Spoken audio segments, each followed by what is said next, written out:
Hi friends, मैं Ketan Rawal biology में आप सबका स्वागत कर रहा हूँ। वेलकम।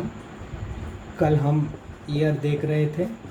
स्ट्रक्चर ऑफ ईयर देखने का हमने ट्राई किया था कि स्ट्रक्चर ऑफ ईयर कैसा होता है। तो हमने ऐसे आगे से देखने का ट्राई किया था कि किस तरह का स्ट्रक्चर रहता है। ऑडिटरी कैनाल, देन हम जो है टिम्पेनिक मेम्ब्रेन, देन जो है ऐसे 3 ओसिकल जैसे ऐसे ईयर ओसिकल्स जिसको कहते हैं ये, एंड देन जो है वो ये इंटरनल ईयर का तक जो है वो हम आ गए थे यहाँ पे ऐसे। बराबर। तो इसी तरह से हमने आए थे। इस तरह से चीज़ें हमने थोड़ा देखी थी। ये है एक्सटर्नल ईयर, ये है मिडल ईयर और ये है इंटरनल ईयर। तो external ear and middle ear तक तो हमारा मामला एकदम क्लियर है। आज जो हम ज़्यादातर चीज़ें देखने वाले हैं वो देखने वाले हैं इंटरनल ईयर के बारे में कि इंटरनल ईयर क्या है, किस तरह से है, एंड इंटरनल ईयर देखेंगे and as working of ear भी देख लेंगे। बराबर। तो आप बराबर ध्यान रखना, चीज़ों को समझने का ट्राई करना। चीज़ें एक बार आपके समझ में आ गई अच्छे से, फिर जो नाम है, जो चीज़ों के नाम है, जो कुछ मेम्ब्रेन्स के नाम है, जो यहाँ हम कुछ कम लेंगे वहाँ ज़्यादा आ जाएंगे, इसके लिए मुझे नहीं लगता आपको तकलीफ़ पड़ेगी, क्योंकि एक बार चीज़ मेन चीज़ आपके समझ में आ गई कि हाँ इस तरह से चीज़ें होता है, देन जो है वो आप अच्छे से समझ लोगे। कल जो हम डायग्राम समझने का ट्राई करते थे इंटरनल ईयर का, तो मैंने आपको ये डायग्राम दिखाया था कि ये इंटरनल ईयर जो है वो इस तरह का चीज़ है। इसमें तो इस तरह का होता है। यहाँ पे देखो ये जो पार्ट दिख रहा है आपको ऐसे राउंड शेप में, ये पार्ट क्या है? वेस्टिब्यूल है। ये क्या है? वेस्टिब्यूल वाला पार्ट है। ये पूरा का पूरा जो आपको पार्ट दिखता है ये। अब ये है, अब देखो अच्छे से बराबर देख लो, ये पूरा जो पार्ट है वो बोनी स्ट्रक्चर है। क्या है? वो है बोनी स्ट्रक्चर, मतलब बोन से बना हुआ है। ये जो आपको जो पूरा दिख रहा है ना, वो क्या है? बोनी स्ट्रक्चर है। और मेन इसके अंदर जो स्ट्रक्चर है वो क्या है? Membrane structure. उसका नाम क्या है? बोनी लेबिरिंथ एंड मेम्ब्रेनस लेबिरिंथ। यहाँ पे इसके ऊपर मतलब ये जो बोनी स्ट्रक्चर है इसके ऊपर जो है वो यहाँ पे फ्लूइड भरा है। बोनी जो स्ट्रक्चर है इसके ऊपर क्या भरा है? फ्लूइड भरा है। बराबर। और ये पेरिलिम्फ है। क्या है? पेरिलिम्फ। यहाँ पे बोनी स्ट्रक्चर है, जहाँ बोनी पार्ट पे फ्लूइड भरा है उसको पेरिलिम्फ कहते हैं। एंड यहाँ जो इसके अंदर मेम्ब्रेन स्ट्रक्चर है, देखो समझो कि एक पाइप है। बराबर। एक आपने प्लास्टिक की पाइप ली है और इसके अंदर रबर की पाइप है। समझ में आया? एक आपने ली प्लास्टिक की पाइप और इसके अंदर जो है वो रबर की पाइप। अब यहाँ पे इस तरह से देखो, ये आपकी प्लास्टिक की पाइप है और ये अंदर जो आपने ली इसके अंदर जो है वो रबर की पाइप है। ये हो गया। बराबर। तो ये जो रबर की पाइप है और आपने प्लास्टिक की पाइप में भी पानी भरा है, ये भी पानी है, एंड ये रबर की पाइप में भी पानी भरा है। एंड यहाँ पे तो दो साइड जो आपका पानी है वो प्लास्टिक की पाइप वाला है, इसको कहेंगे पेरिलिम्फ, और ये अंदर वाला जो है वो कहेंगे एंडोलिम्फ। तो सेम टू सेम इसी तरह से ये यहाँ पे जो है वो चीज़ें अरेंज हुई है। समझ में आया आपको किस तरह से मैं समझाना चाहता हूँ, किस तरह से चीज़ें यहाँ पे अरेंज हुई है। अब देखो यहाँ ये लोग क्या कहते हैं, किस तरह से कहते हैं इसको। हमने पूरा कल एनसीईआरटी जो है वो देखने का ट्राई किया था कि एनसीईआरटी में चीज़ें किस तरह से अरेंज हुई है, या एनसीईआरटी चीज़ों को किस तरह से लिखता है। तो देखो एनसीईआरटी क्या कहता है इसको कि ये वाला समझ लो बराबर। The fluid filled inner ear called labyrinth consist of two parts, the membrane labyrinth and the bony labyrinth. बराबर। is a series of channel, inside this channel lies membranous labyrinth. बराबर। ये bony labyrinth मतलब कि जो ये बॉन वाला structure है इसके अंदर ये जो आपको दिख रहा है ना येलो कलर का, पूरा बॉन वाला स्ट्रक्चर है, और इसके अंदर जो है ऐसे मेम्ब्रेनस लेबिरिंथ होती है। समझ में आया?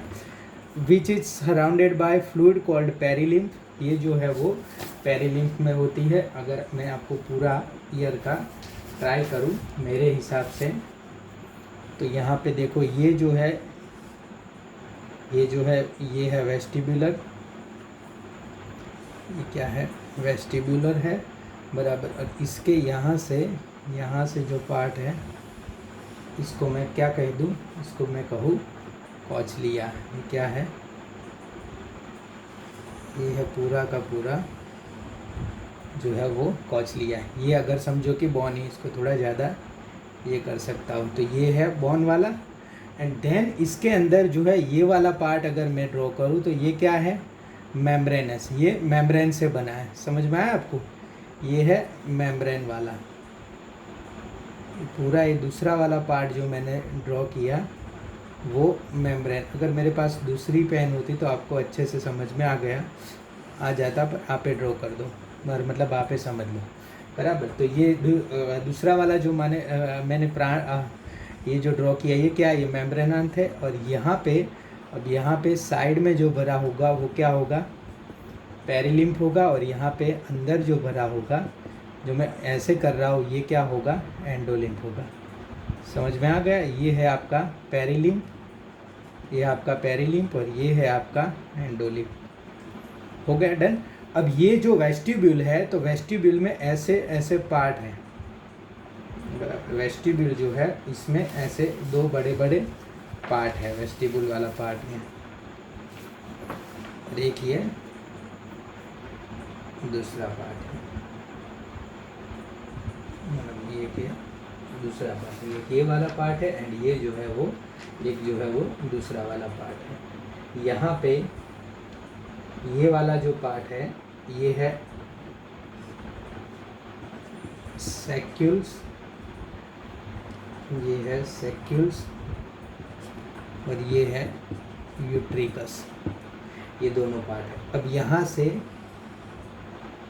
Semi circular canal. अब देखो यहाँ से जो सेमी सर्कुलर कैनाल है, ये सेमी सर्कुलर जब हम कहेंगे कैनाल तो हम कहेंगे बोन वाला स्ट्रक्चर। ये है कैनाल, मतलब कैनाल 3 होती है पर इसके ओपनिंग जो है वो क्या होते हैं, 5 होते हैं। कैनाल जो है वो 3 होती है पर इसके ओपनिंग जो है वो क्या होते हैं, 5 होते हैं। ऐसे हम ये जो स्ट्रक्चर है ना, ये क्या है, ये सब की सब जो है वो सेमी सर्कुलर कैनाल है।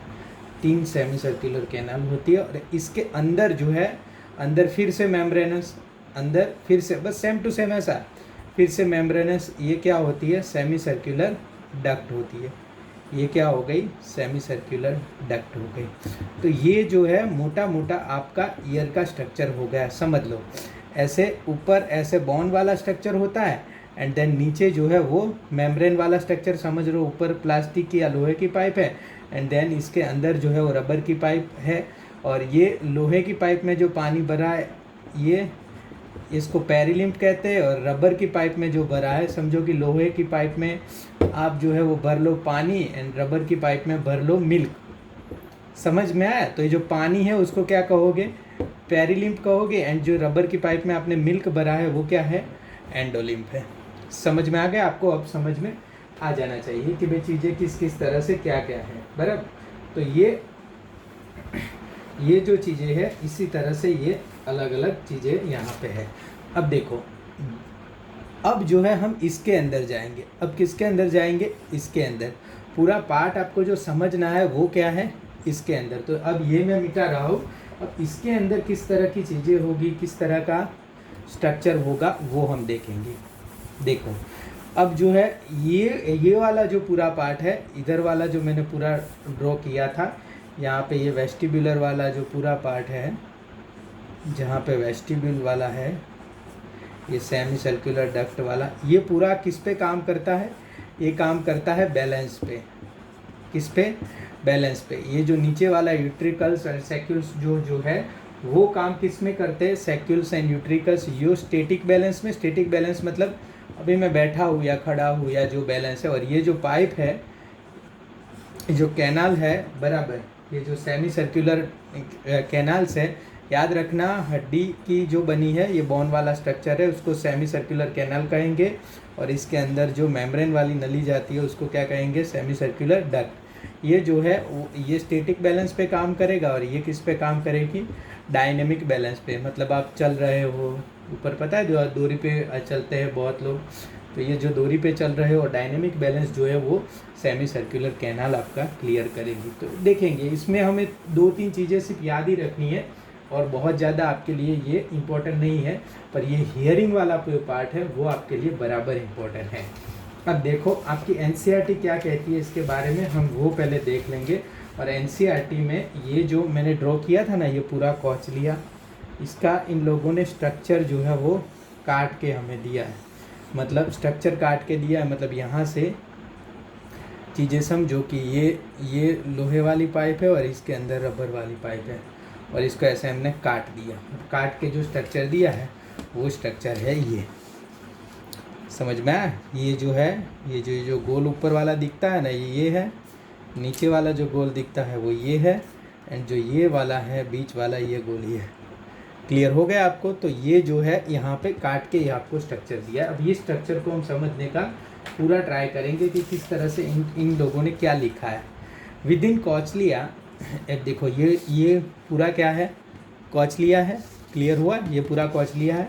Within cochlea called scala media, बीच में ये जो एंड ऑफ लिम्फ वाला है ना, वो स्केला मीडिया। अब देखो इसमें से एक पार्ट जो है लास्ट में जो वेस्टिब्यूल की ओर रहता है, वेस्टिब्यूल मतलब हमने जो ये पूरा चौकट्टा किया था वो वेस्टिब्यूल की और रहता है, इसको कहते हैं स्केला वेस्टिब्यूली। और जो टिम्पेरियल मेम्ब्रेन की ओर रहता है उसको कहते हैं स्केला टिम्पेनी। यहाँ पे 2 नाम दे दिए, एक स्केला वेस्टिब्यूली, स्केला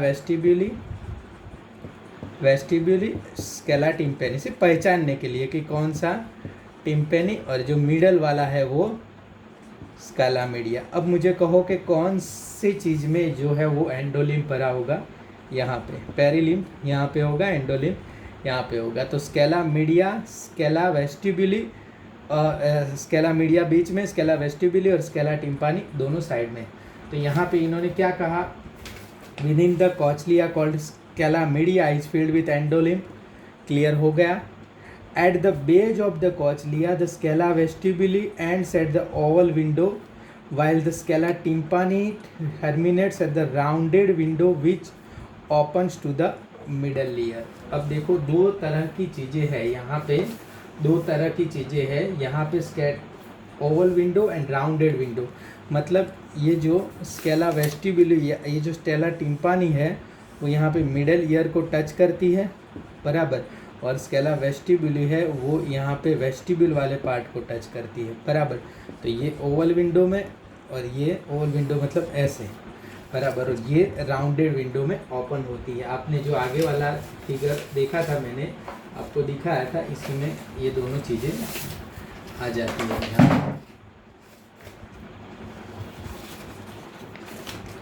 यहाँ पे अगर आप देखने का ट्राई करोगे तो ये Scala media and Scala vestibule जो है, यहाँ पे ये एंडोलिम्फ वाला पार्ट है, ये जो है ये स्केला वेस्टिब्यूल वाला पार्ट है, और ये जो है वो स्केला, ये जो है ये देखो ओवल विंडो हुई ना, अरे राउंडेड विंडो हुई ना, और ये यहाँ पे यहाँ वेस्टिब्यूल वाला पार्ट में, बराबर। तो दोनों अलग अलग जगह पे ऐसे खुलते हैं। तो एक टिम्पानी की ओर होता है और एक वेस्टिब्यूल की ओर होता है, इसलिए स्कॉल, हाँ ये देखो राउंड विंडो आपको लिखी है, बराबर, और ये है ओवल विंडो। तो ये राउंड विंडो में खुलता है, एंड ये जो है वो ओवल विंडो में खुलता है। क्लियर हो गया आपका, बराबर। अब देखो यहाँ पे इन लोगों ने क्या कहा है, राउंडेड विंडो में, बराबर, वाइल स्केला टर्मिनेट से राउंड विंडो विच opens into middle ear. Round window में से मिडल ईयर में ओपन होगा, और ये जो है ओवल विंडो में से कहाँ होगा, ओपन होगा, वेस्टिब्यूल में। क्लियर हो गया। अब देखो यहाँ पे ये जो चीज़ें हैं इसमें से देखो ऊपर वाली जो चीज़ है ये स्केला वेस्टिब्यूल है, नीचे जो है वो स्केला जो है वो क्या है, टिम्पेनी। अब ये जो मेम्ब्रेन है ना ऊपर वाली विंडो की, ये वाली मेम्ब्रेन, इसको क्या कहेंगे, रेसनर्स मेम्ब्रेन। जब आपको पूछे रेसनर्स मेम्ब्रेन, बहुत चीज़ों में से क्वेश्चन पूछ सकते हैं, बहुत मस्त क्वेश्चन पूछ सकते हैं कि भाई रेसनर्स मेम्बर के ऊपर जो जो पार्ट में भरा हुआ है इसको क्या कहते हैं, वो स्केला वेस्टिब्यूल कहते हैं। फिर इसमें क्या भरा हुआ है, तो आपको क्लियर पता होना चाहिए कि इसमें पेरिलिम्ब भरा हुआ है। देन यहाँ पे जो आती है यहाँ वाली मेम्ब्रेन जो स्केला टिम्पैनी वाली है उसको क्या कहते हैं, बेसिलर मेम्ब्रेन। क्लियर हो गया। तो ये है रेस्नर मेम्ब्रेन ये वाली, और ये है बेसिलर मेम्ब्रेन ये वाली, बराबर। और यहाँ पे बीचों बीच होता है ऑर्गन ऑफ कॉर्टी। ऑर्गन ऑफ कॉर्टी बहुत इंपॉर्टेंट ऑर्गन है, किसके लिए, सुनने के लिए, बराबर। वो किस तरह से काम करता है वो हम थोड़ी देर में यहाँ पे देखते हैं, बराबर। आपको क्लियर हो गया ये चीज़ें। अब देखो क्या लिखता है, the organ of Corti is structure located on the basilar membrane, ये है basilar membrane, which contents hair cells, इसके पास हेयर सेल्स होते हैं। Organ of that acts at auditory receptors. अब ऑर्गन ऑफ कॉर्टी का हमारे पास एक दूसरा जो है वो कहाँ है, हम ऑर्गन ऑफ कॉर्टी का देखते हैं। तो ये जो ऑर्गन ऑफ कॉर्टी है इसके ऊपर क्या होते हैं, हेयर सेल्स होते हैं, एंड ये जो है वो ये आप बराबर देखो वही का वही है पर थोड़ा अच्छे से है। ये स्केला वेस्टिब्यूल क्लियर हुआ, स्केला मीडिया, ये रेस्नर्स मेम्ब्रेन ऊपर, और ये है ऑर्गन ऑफ कॉर्टी। देखो अब ऑर्गन ऑफ कॉर्टी के ऊपर जो है उसको ये वाली मेम्ब्रेन जो है वो टेक्टोरियल मेम्ब्रेन है, यहाँ पे भी दिया है आपको, बराबर। आपके बुक का फिगर को भी इसमें करना। ये है ये येलो कलर में दी है टेक्टोरियल मेम्ब्रेन है, और यहाँ पे होते हैं हेयर सेल, यहाँ पे जो है वो होते हैं हेयर सेल। अब देखो हेयर सेल जो है वो, और इसमें हेयर सेल के नीचे देखो ये नर्व एंडिंग पूरा हेयर सेल से जुड़े हुए हैं, बराबर। देखो ये जो ब्लैक वाले नर्व एंडिंग जो है, और यहाँ से नर्व जाती है, मतलब यहाँ पे उनको कौन सा सिग्नल चाहिए, इनको चाहिए इलेक्ट्रिकल सिग्नल। कौन सा सिग्नल चाहिए, इलेक्ट्रिकल सिग्नल, मतलब एक्शन पोटेंशियल चाहिए। होता क्या है, ये जो हेयर जो है, और ये हेयर जब ये टेक्टोरियल मेम्ब्रेन पे मतलब टच करेंगे, मतलब ये है टेक्टोरियल मेम्ब्रेन, ये है हेयर, और ये क्या करेंगे, मतलब कैसे होगा, ये ऐसे करेंगे ना टच, ऐसे करेंगे टच, ऐसे टच करेंगे, तो उस टच का जो सिग्नल है वो सिग्नल ये टेक्टोरियल मेम्ब्रेन हेयर में ही, मतलब इसी हेयर में उस सिग्नल को इलेक्ट्रिक इम्पल्स के रूप में कर देगा, और ये जो है यहाँ से नर्व लेके जाएंगे फिर वहाँ पे। समझ में आया आपको, यहाँ पे ये। अब पूरा कैसे होता है देखो, आपको क्लियर समझ में आ जाना चाहिए। हाँ, organ of Corti is structure located on the basilar membrane which contains hair cell that act as a auditory receptors. The hair cell are present in rows on the internal side of organ of Corti. organ of Corti के internal side जो है वो rows में ऐसे hair cell यहाँ पे arrange हुए होते हैं. The basal end of hair cell is in close contact with the afferent nerve fibers. Clear हुआ, ये है बेसल एंड, और ये अफेरेंट नर्व फाइबर से क्लियरली जुड़ा हुआ है, ये देखो बराबर। Afferent nerve fibres, a large number of processes called स्टीरियोसिलिया, ये हेयर सेल को स्टीरियोसिलिया भी कहते हैं, बराबर। तो हेयर सेल या स्टीरियोसिलिया दोनों। Stereocilia are projected from the apical part of each hair cell, बराबर। ये हेयर सेल के एपिकट, मतलब हेयर सेल को पूरा, जिस सेल में से स्टीरियोसिलिया आती है इसको हेयर सेल कहते हैं। मतलब हेयर सेल और स्टीरियोसिलिया दोनों वर्ड यूज़ किए हैं, तो बराबर याद रखना। अब ये सेल है जिसमें से ऐसे हेयर आएगा तो उसको हेयर सेल कहेंगे, बराबर। पर ये सेल की बात है, इस सेल को ही हेयर सेल कहेंगे, बराबर, जिसमें से हेयर आता है, और हेयर को हेयर भी कहेंगे और स्टीरियोसिलिया भी कहेंगे। Cilia are projected from the apical part of each hair cell. Above the rows of the hair cell is thin elastic membrane called tectorial membrane. अब देखो बहुत जगह ये लोग ये गलती करते हैं कि टेक्टोरियल मेम्ब्रेन से जुड़ा हुआ होता है ये नर्व फाइबर, ये नहीं है। टेक्टोरियल मेम्ब्रेन से नर्व फाइबर नहीं जुड़ा हुआ होता, बराबर ध्यान रखना। बहुत जगह ये गलती हो जाती है कि ये जो ऊपर हेयर सेल यहाँ करेंगे टच, तो टेक्टोरियल मेम्ब्रेन जो है वो क्या करेगा, यहाँ उसके नर्व फाइबर जुड़ा हुआ होता है, तो वो आगे लेके, ऐसे नहीं होता, ऐसे नहीं होता, बराबर ध्यान रखो। टेक्टोरियल मेम्ब्रेन पे हेयर सेल टच करेंगे, और टेक्टोरियल मेम्ब्रेन ये जो मैकेनिकल सिग्नल देगी कि नहीं हेयर सेल, उसको इलेक्ट्रिकल सिग्नल में कन्वर्ट करके वापस हेयर सेल को दे देगा। टेक्टोरियल मेम्ब्रेन का काम आपको समझ में आया। ये टेक्टोरियल मेम्ब्रेन हेयर सेल जो उसको मैकेनिकल सिग्नल देंगे उसको इलेक्ट्रिकल सिग्नल में कन्वर्ट करके वापस हेयर सेल को दे देगा एंड देन हेयर सेल जो है वो नर्व सिग्नल को आगे लेके जाएगी। तो ये अच्छा समझने का पार्ट है। तो ये जो पार्ट है वो क्या है आपका हियरिंग का पार्ट। ये है हियरिंग पार्ट। यहाँ तक कैसे पहुँचते हैं वो देखो। अब जो उन्होंने थोड़ा सा दिखाया है वो क्या पार्ट है, वो पार्ट जो है वो है आपका ये वाला पार्ट, बैलेंस वाला पार्ट। बैलेंस वाले पार्ट में आपको याद क्या रखना है वो मैं आपको बराबर दिखाता हूँ किस तरह से आपको चीज़ें याद रखनी। The inner ear also contents a complex system called vestibular apparatus. ये पूरा जो है वो वेस्टिबुलर एपार्टस कहते हैं उसको। लोकेटेड अबव द कॉचलिया, ये कॉचलिया के ऊपर लोकेटेड है। The vestibular apparatus is compose of 3 semi circular canals. देखो जब कैनाल्स का है ध्यान रखना, डक्ट का है ध्यान रखना। कैनाल्स के अंदर ये जो ब्लू कलर की दिखती है वो है डक्ट। क्लियर हुआ? 3 semi circular canals and each otolith. अब देखो ऑटोलिथ मतलब किसको, ये दो चीज़ों को ऑटोलिथ कहते हैं। यूट्रिकल, ये है यूट्रिकल एंड ये है सैक्यूल, छोटा वाला सैक्यूल एंड देन यूट्रिकल। यूट्रिकल से ये सेमी सर्कुलर कैनाल जो है वो जुड़ी हुई होती है। तो ये दो ये देखो है ना, जब अब ईयर का डिसेक्शन करते हैं बाहर निकालते हैं तो ये ब्लैक ब्लैक ऐसे दिखते हैं, तो इसलिए उनको मैक्यूल कहते हैं, ऑटोलिथ और मैक्यूला। तो यहाँ पे स्टैटिक बैलेंस के लिए अगर कोई पूछे कि स्टैटिक बैलेंस के लिए कौन सी चीज़ इंपॉर्टेंट है तो आप कहोगे ऑटोलिथ या macula. Macula is the sensory part of saccule and utricle, और ये स्टैटिक बैलेंस के लिए यूज है। फिर से कहता हूँ कौन से बैलेंस के लिए, स्टैटिक बैलेंस के लिए।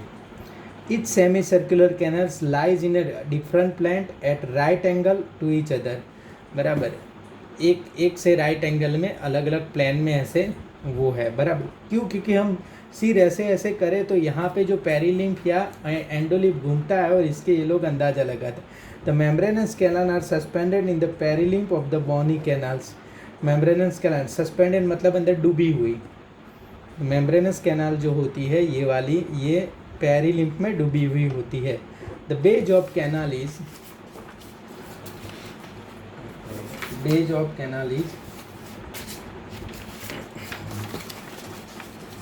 Swollen is called ampulla. अब ये जो बेज है कैनाल का, ये वाला जो बेज है वो स्वॉलन है और इसको क्या कहते हैं, एम्प्यूला। ये है एम्प्यूला। तो यहाँ पे मैक्यूला एंड यहाँ पे एम्प्यूला। अगर कहे कि स्टैटिक बैलेंस के लिए कौन सा इंपॉर्टेंट है देन आप जवाब दोगे मैक्यूला। अगर कहे कि डायनेमिक बैलेंस के लिए कौन सा इंपॉर्टेंट है देन आप जवाब दोगे एम्प्यूला। बस इससे ज़्यादा आपके लिए बहुत ज़्यादा। Which contents a projecting ridge called crista ampullaris. यहाँ पे प्रोजेक्टिंग रीज आती है उसको कहते हैं crista ampullaris which has hair cell. उसके पास भी क्या होता है, हेयर सेल्स होता है। This saccule and utricle containing projecting ridge called macula. इसके पास भी प्रोजेक्टिंग रीज होता है, उसको क्या कहते हैं, मैक्यूला कहते हैं। यहाँ क्रिस्टा एम्प्यूलारिस, एम्प्यूला, यहाँ पे macula. The crista and macula are the specific receptor of the vestibular apparatus responsible for maintenance of balance of the body and posture. तो ये मैक्यूला और इसको क्रिस्टा एम्प्यूलारिस को क्रिस्टा भी कहते हैं। तो ये बॉडी का पोस्चर मेंटेनेंस में बहुत बड़ा हाथ है उनका, और ये पूछेंगे बराबर, ये पूछेंगे। तो ये इंटरनल ईयर आप समझ गए होंगे किस तरह से इंटरनल ईयर किस तरह से चीज़ें हो रही है, आप पूरा समझ गए होंगे। अभी आप मैकेनिज्म ऑफ हियरिंग अपने आप पढ़ोगे तो भी आपको समझ में आ जाएगा। देखो अब मैकेनिज्म ऑफ हियरिंग क्या है, किस तरह से चीज़ें जो है हमारे कान में जाती है और किस तरह से जो है वो हियरिंग पैदा होती है। अब देखो सबसे पहले जो है आवाज़ जाएगी, या सबसे पहले जो है वो आवाज़ यहाँ से हमारे ईयर पिना में से जाएगी। कहाँ से जाएगी, ईयर पिना में से। यहाँ ये कान है और ये इसका ईयर पिना है, और यहाँ से आवाज़ जाएगी, यहाँ से जाएगी सीधी कहाँ जाएगी, टिम्पैनिक मेम्ब्रेन में, और इसमें से ये ईयर ऑसिकल्स जो है वो लेके यहाँ पे धक्का लगाएंगे। बराबर, ईयर ऑसिकल्स जो है वो यहाँ पे देखो, यहाँ ईयर ऑसिकल्स क्यों है, क्योंकि यहाँ इसकी मतलब जो आवाज़ जा रही है ना वो यहाँ पे ईयर ऑसिकल्स में जाके स्ट्रॉन्ग हो जाती है। इसको ये से ऐसे हिलते हैं ना तो स्ट्रॉन्ग हो जाती है। यहाँ पे धक्का लगाएगी, धक्का किसको लगेगा? पेरिलिम्फ को। किसको लगेगा? पेरिलिम्फ को, क्योंकि यहाँ पे कौन सी मेम्ब्रेन होती है? टिम्पैनिक मेम्ब्रेन के पेरिलिम्फ को लगा धक्का, पेरिलिम्फ को लगता है धक्का, तो यहाँ पे ये जो लिम्फ है वो हिलता है। इसके बेसिस पे क्या हिलता है? यहाँ पे बेसिलर मेम्ब्रेन या रेसनर्स मेम्ब्रेन जो है वो हिलती है। बेसिलर्स मेम्ब्रेन के पास क्या ऑर्गन ऑफ कॉर्टी होता है, वो हिलता है। ऑर्गन ऑफ कॉर्टी हिलता है तो इसके ऊपर से हेयर सेल हिलते हैं, और हेयर सेल्स हिलते हैं तो यहाँ पे टेक्टोरियल मेम्ब्रेन पे वो हेयर सेल टच करते हैं और इलेक्ट्रिक सिग्नल लेके आगे जाता है। समझ में आ गया? तो ये पूरा का पूरा मामला, यहाँ पे साउंड अंदर जाता है और पूरा वेवलेंथ जो है वो क्लियर होता है। देखो यहाँ पे क्या होता है, किस किस तरह से यहाँ इन लोगों ने मैकेनिज्म ऑफ हियरिंग आपको समझाया। एक एक सेंटेंस जो है वो आप बराबर देखना। How does year convert sound, क्या उन्होंने बोला है? How does ear convert sound waves into neural impulses which are sensed and processed by the brain, enabling us to recognize a sound. The external ear receives sound waves and direct them to the eardrum। हुआ यहाँ पे external ear में से ear drum में गया, बराबर। The ear drum vibrate in response to the sound waves and this vibration are transmitted through the ear ossicles malleus, incus and stapes. Malleus, incus and stapes जो है वो आगे उसको करते हैं to the oval window. Oval window हमने देखा है, ये रही ओवल विंडो। ये कहाँ? मेलस, इनकस एंड स्टेपिस जो है वो यहाँ से सीधा ओवल विंडो में जाता है, बराबर। ये बराबर याद रखना, राउंड विंडो में नहीं आता। यहाँ पे थोड़ा स्टेपिस राउंड विंडो से ऊपर होता है, टिम्पैनिक की तरफ राउंड विंडो होता है, पर ये से धक्का लगाता है तो ओवल विंडो में जाता है, ये ध्यान रखना।